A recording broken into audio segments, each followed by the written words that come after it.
Your Lordship, you may carry on.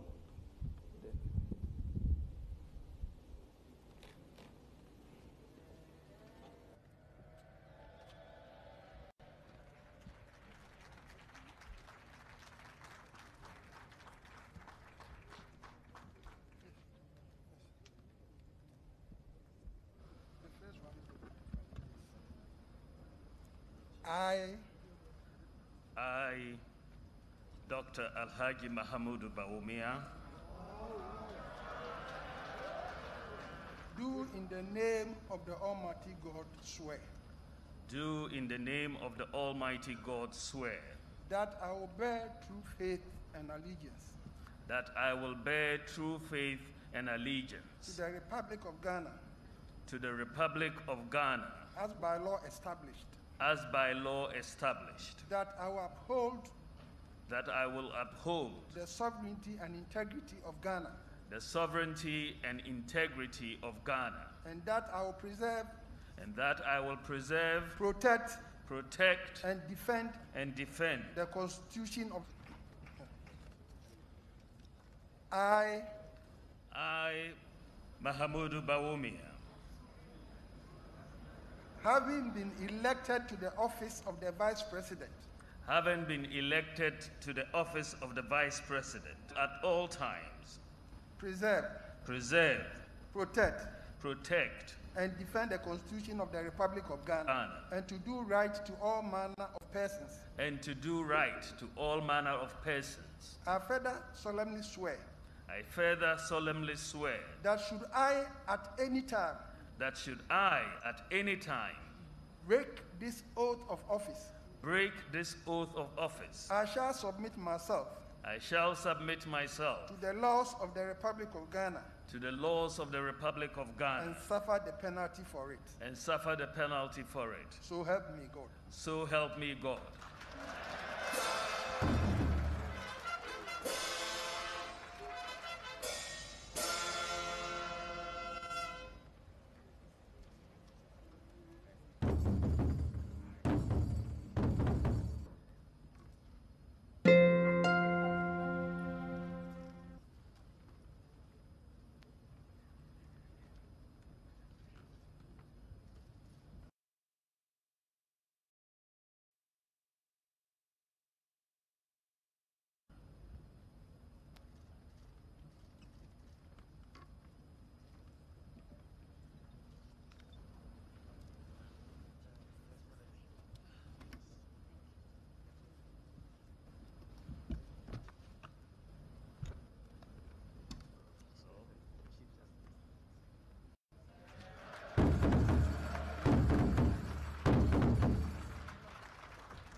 Vice President, on behalf of the House and on my own behalf, I congratulate you on your assumption of the office of the land as Vice President of the Republic of Ghana. Congratulations.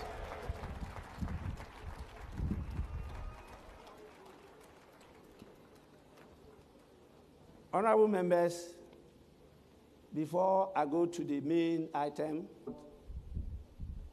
not to recognize.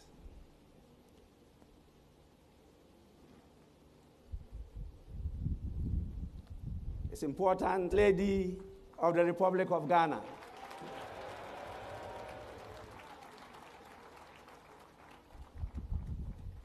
We also have with us Her Excellency Ramatu Bawumia,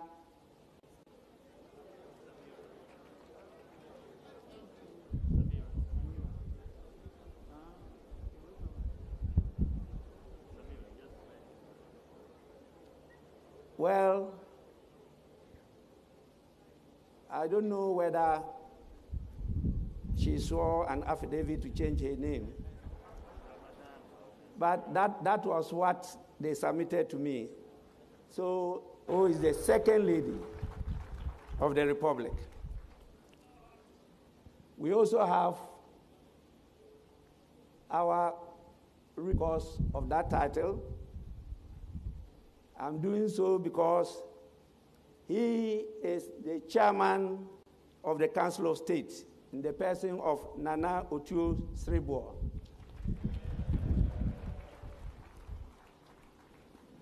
And now, your permission to invite His Lordship, the Chief Justice, to administer the oath to the President-elect. Chief Justice, you may do so now.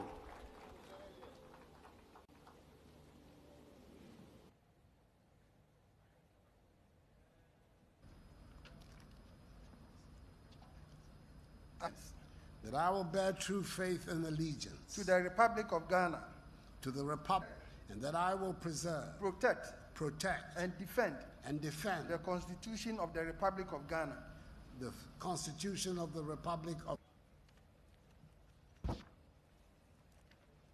I,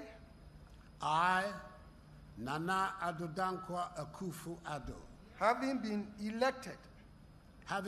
elected to the high office of President of the Republic of Ghana, to the high office of President of the Republic of Ghana, do in the name of the Almighty God swear, do in the name of the Almighty God swear, that I will be faithful and true to the Republic of Ghana, that I will at all times preserve, protect, and defend the Constitution of the Republic of Ghana, and that I dedicate myself to the service and well-being of the people of the Republic of Ghana, and to do right to all manner of persons. I further solemnly swear that should I at any time break this oath of office, I shall submit myself to the laws of the Republic of Ghana, and suffer the penalty for it. So help me God. So help me God.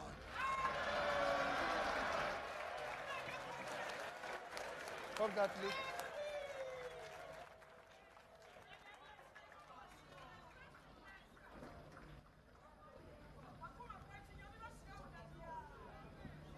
Do you want me to fill this in?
as President of the Republic of Ghana.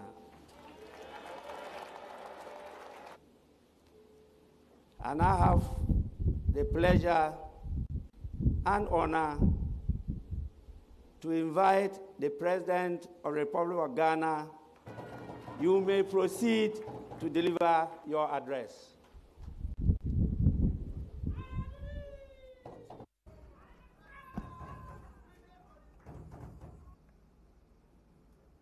Mr. Speaker, I extend a hearty akwaba from other friendly nations and international organizations who are gathered here in the vibrant city of Accra, capital of Ghana, to join us on this auspicious occasion.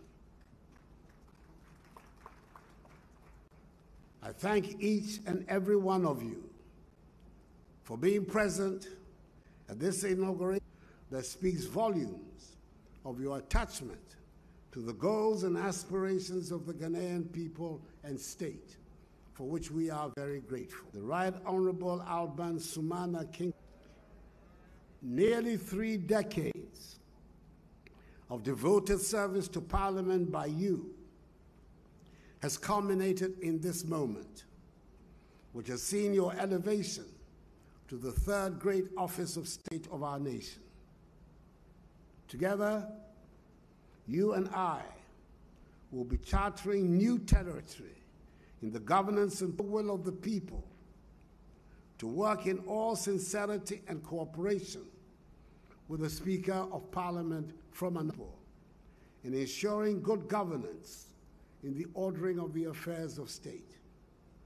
I want to assure you of my wholehearted determination, elected and new members of Parliament. A few moments ago, steps of 2 of my predecessors, the first and second presidents of the Fourth Republic. I cannot, therefore, renewed my mandate in office for 4 more years. Have reposed in me not only in appreciation for the firmly onto the path of progress, and I assure all Ghanaians, in the context of Ghana's maturing democracy, the Ghanaian people have manifested human rights, the rule of law, and the principles of democratic accountability. A governance structure built on the separation of powers provides the best vehicle for the protection of these values, with a well-resourced judiciary and parliament, and will continue to be so in the next. The unity and stability of our country are the welcome outcomes of such a development. This is how we can ensure, in the words of one of the great figures of Ghanaian nationalism, unquote, is to be, and I quote, the democratic, free, able to count on the contribution of all citizens and deprivation, even in the face of one of the fastest growing economies in the world in 2020. Ghana remains one of the most attractive destinations on the continent, undergoing structural transformation. Second term. The financial considerations no longer determine the fate of the Ghanaian child. Because of the implementation of the free senior high school policy, once willing and able, senior high school education is the minimum education to be received by every Ghanaian child, following the revival of the National Health Insurance Scheme. Our aim is to reach universal health coverage. The newly constructed warehouses dotted across the country are storing the surpluses for export to our neighbors, and the program for planting for food and jobs has become the veritable rock on which the successful future of our agriculture is being built. Our roads are being constructed at a much faster pace than before. Second year of roads. As we continue with our focus on dealing with the deficit in our road infrastructure, The development of our rail sector is the goal of regional and continental integration.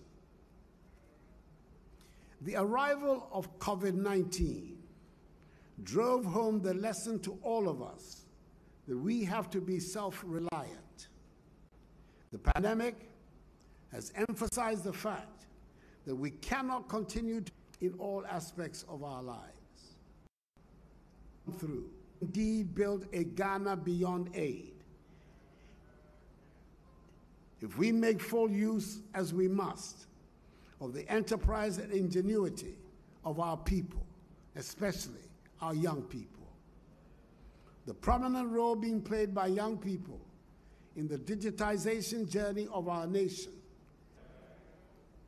In this same vein, I expect the locally produced Eku juice, one of the results of government's One District, One Factory flagship policy, to replace rapidly the imported fruit juices on the shelves of our supermarkets. Not because anyone will so decree, but because that anyone would ordinarily meant to go. But I can say that the made in Ghana and beautifully packaged Apio I have recently seen can compete in the most sophisticated markets in the world, and soon. We have good reason to be proud of what we have been able to achieve so far. Mr. Speaker, we know that the democracy we seek to build and entrench in Ghana will ultimately succeed if we build a prosperous nation and our people are at peace with themselves and with the world. I pledge before this august House and the good people of Ghana that I will do all I do will be for the common good. And with the firm foundation laid in my first term of office, we shall take a significant step towards reducing the infrastructure deficit that has placed us all throughout our nationhood. The remaining 15% of our communities without electricity will be covered by the end of my second term.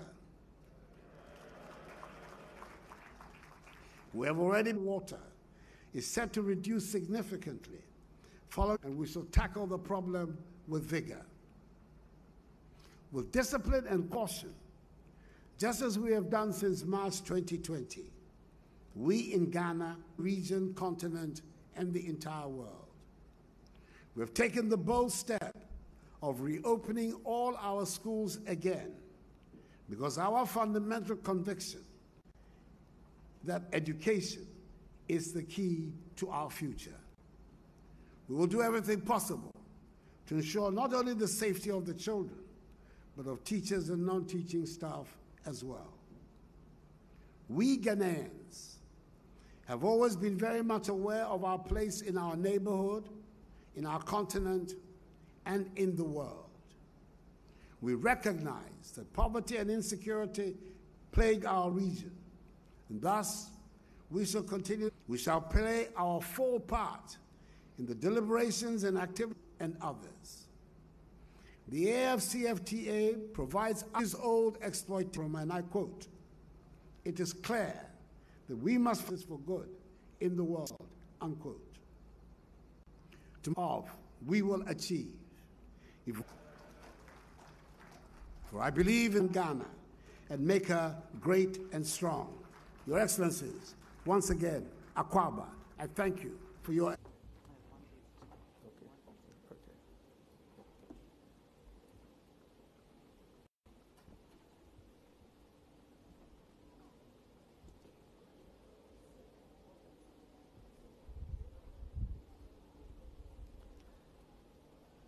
Mr. President,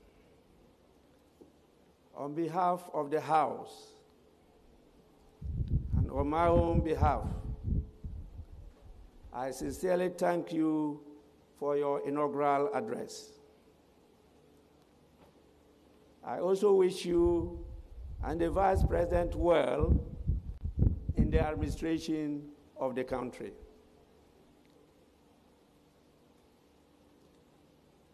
Honorable members,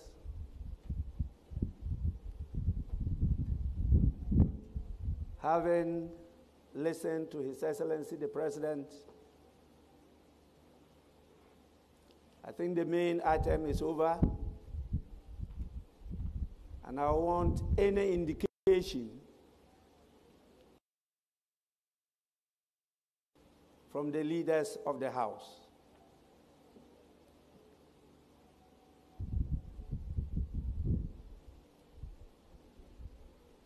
Member for Swami constituency, Honorable Oseche Mensa Bonsu. Any indication? Speaker,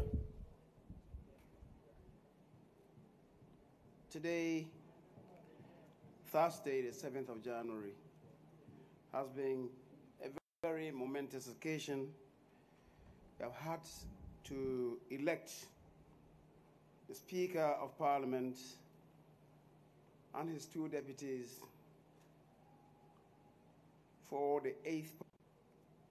Then, as we find ourselves in the 10th now, we've witnessed the swearing in of His Excellency the President and his Vice President. The President and indeed Vice President of the Republic of Ghana. The day has been long.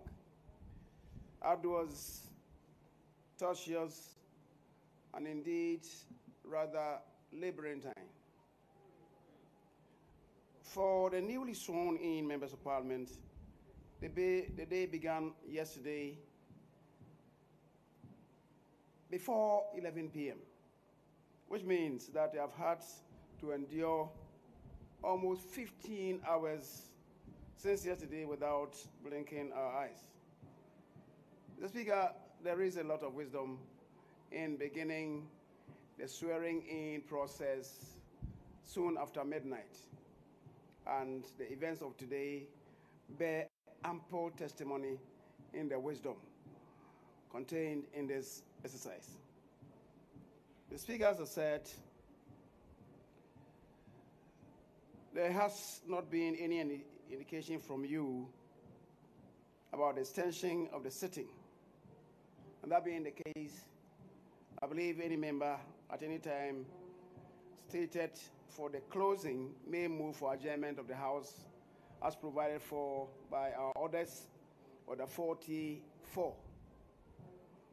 In the circumstance, and given the discussions that we had this morning, that is between myself and the Honorable Haruna Idrisu, may I move that the House takes an adjournment until Friday next week at 10 o'clock in the forenoon. Speaker, I do so move. Honorable members, the motion has been moved for adjournment of the House. Any seconder?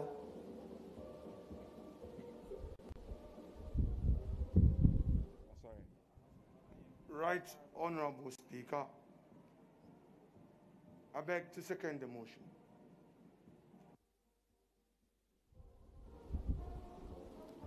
Honorable members, motion for the adjournment of the House moved and seconded. Is now for the consideration of the House. There being no consideration, I put the question. Those in favor for adjournment, say aye. Aye. Those against, say no.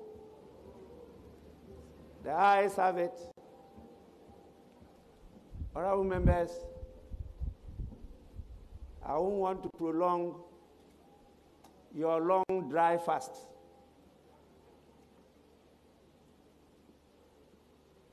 I have myself fasted more than I've ever done.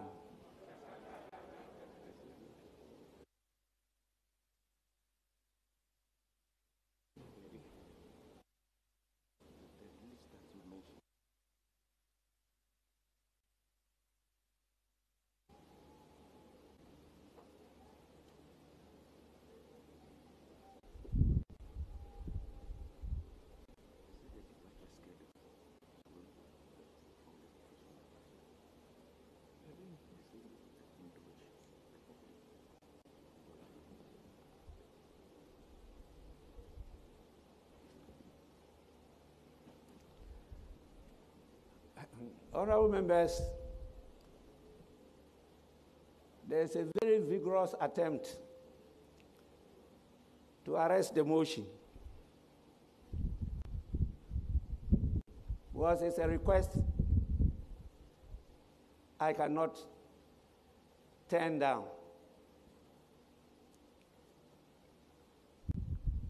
We are being called upon to give an opportunity to one of our visiting dignitaries to at least say a word or two of gratitude to His Excellency, the President. And so, with your kind indulgence, may I invite His Excellency Professor Alpha Conde, inaugural address of His Excellency the President of Ghana. Your Excellency, you may proceed to the podium.